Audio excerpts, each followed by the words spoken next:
Hello everyone, আমি Sanjita. Welcome to my mini vlog. আজকে ভোরবেলায় বেশ ভালোই ঝড় বৃষ্টি হয়েছে এখানে। তাই গরমটা সকালের দিকে একটু কম থাকলেও বেলা বাড়তে না বাড়তেই আবার একটু গরমটা যেন বেড়ে গেল। রোদের তাপ তেমন একটা ছিল না। আজকে আমাদের বাড়ির কাজের দিদি যে উনি আসেননি, তাই ঘরগুলোকে না ভালো করে ঝাড়ু দিয়ে নিচ্ছিলাম। আর আজকে এক জায়গায় যাওয়ারও আছে আমাদের, সেই জন্য শ্লোককে তাড়াতাড়ি স্নান করিয়ে দিয়েছি। আমিও তাড়াতাড়ি স্নানটা সেরে পুজো দিয়ে নিচ্ছি।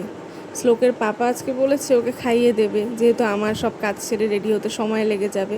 আর আমি লাঞ্চটা না করেই চলে গেছিলাম, তারপর এসে আমি লাঞ্চটা করে নিচ্ছি। সন্ধ্যাবেলায় একটু গেছিলাম বাজারে, কিছু টুকটাক জিনিস নেওয়ার ছিল, কিছু সবজিও নিয়েছিলাম।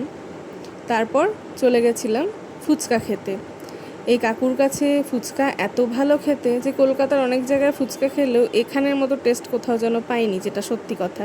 আর ব্যবহারও কাকুর এতই ভালো, প্রথমেই দিয়ে একটা জিজ্ঞেস করে নেয় যে কেমন হয়েছে, লবণ ঝাল সব ঠিকঠাক আছে কিনা। খুবই ভালো। চলো আজকে আসি, টাটা।